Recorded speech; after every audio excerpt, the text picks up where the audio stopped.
नमस्ते बच्चों, मैं हूँ चंद्रकांता और मैं लेकर आई हूँ कक्षा 11 काव्य मंजरी काव्य नंबर 4 आ धरती कितना देती है, जिसके कवि हैं श्री सुमित्रानंदन पंत जी।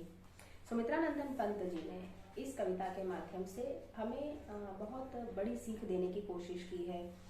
हम जानते हैं कि आज का जो इंसान है वो बहुत ही स्वार्थी और छोटी सोच वाला है। वह किसी को भी थोड़ा भी देता है तो बदले में बहुत सारे की उम्मीद करता है, और जब उसे वह नहीं मिलता है तो वह देने वाले को ही भला बुरा कहता है और अपना पीछा छुड़ा लेता है। लेकिन कई बार वह गलत जगह पे अगर गलत उम्मीद करता है तो उसका निराश होना लाजमी है, परंतु वह कभी भी अपनी गलती को स्वीकार नहीं करता है और वह हमेशा सामने वाले को ही कोसता है, उसी की गलती निकालता है। जबकि सच्चाई तो यह होनी चाहिए कि हमें हमेशा सही जगह पर सही उम्मीद लगानी चाहिए, तभी वह पूरी होती है, वह भी खुश होता है और हम भी खुश होते हैं। इस बात को कवि ने अपने बचपन के एक नासमझी भरे उदाहरण के द्वारा समझाने का प्रयास किया है कि किस प्रकार से उन्होंने बचपन में एक मूर्खता भरी उम्मीद लगाई थी, जिसे पूरी न होने पर उन्होंने सामने वाले को जी भरकर कोसा था।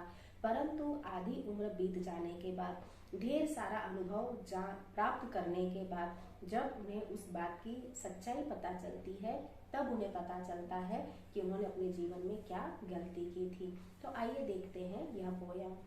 यहाँ पर कवि यह बताना चाहते हैं कि जब वो बचपन में बहुत ही छोटे से थे, ना समझ थे, तो उन्हें किसी ने ऐसा कहा था कि धरती माता में जो भी बोया जाता है वह हमें उसका कई गुना ज्यादा करके लौटाती है। तो यह सोचकर उन्होंने धरती के अंदर उन्होंने पैसे बो दिए थे, यह सोचकर कि थोड़े ही दिनों में इस पैसे का पेड़ निकलेगा, उनके पास ढेर सारे पैसे हो जाएंगे और वह एक बहुत बड़ा सेठ बन जाएंगे, अपनी बाकी की सारी जिंदगी वह आराम से गुजारेंगे। और इसीलिए उन्होंने एक दिन चुपचाप बिना किसी को बताए हुए जमीन में पैसा बो दिया था। काफी दिन तक उसे पानी देते रहे, लेकिन पेड़ बनना तो दूर है, वहां पे एक छोटा सा अंकुर भी नहीं फूटा। तो उन्हें बहुत ही गुस्सा आता है और उन्हें ये समझ में आ जाता है कि धरती माँ तो बहुत ही बेकार है, वो कुछ भी देती नहीं है, उनके बारे में जो भी कहा जाता है वो बिल्कुल गलत कहा जाता है, धरती को माँ नहीं मानना चाहिए, वगैरह वगैरह वगैरह। और उन्हें धरती के बारे में जो भी उन्होंने सुना था वो उसे गलत समझकर उसको एक्सेप्ट कर लेते हैं। इस बात को धीरे धीरे करके 50 साल हो जाते हैं। लेखक की उम्र का आधा समय जो था, आधा समय निकल चुका था और अब वो 55 साल के हो चुके थे। इन 55 सालों में उन्होंने अपनी जिंदगी में बहुत सारे उतार चढ़ाव, सुख दुख, खुशी गम सब उन्होंने देखे थे और काफी कुछ उन्होंने सीखा भी था।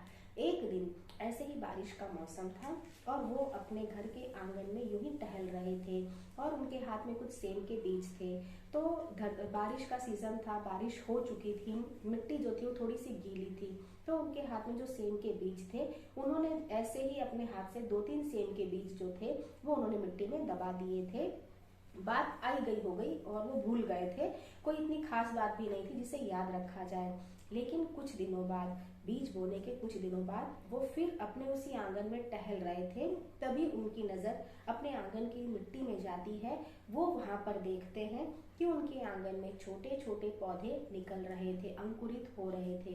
यह देखकर बहुत खुश हो जाते हैं। सहसा उन्हें याद नहीं आता है कि अचानक यहाँ पर एक छोटे छोटे पौधे कैसे निकल आए।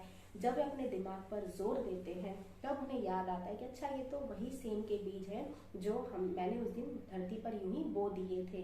धीरे धीरे वो पौधे बढ़ने लगते हैं और लताओं का रूप ले लेते हैं।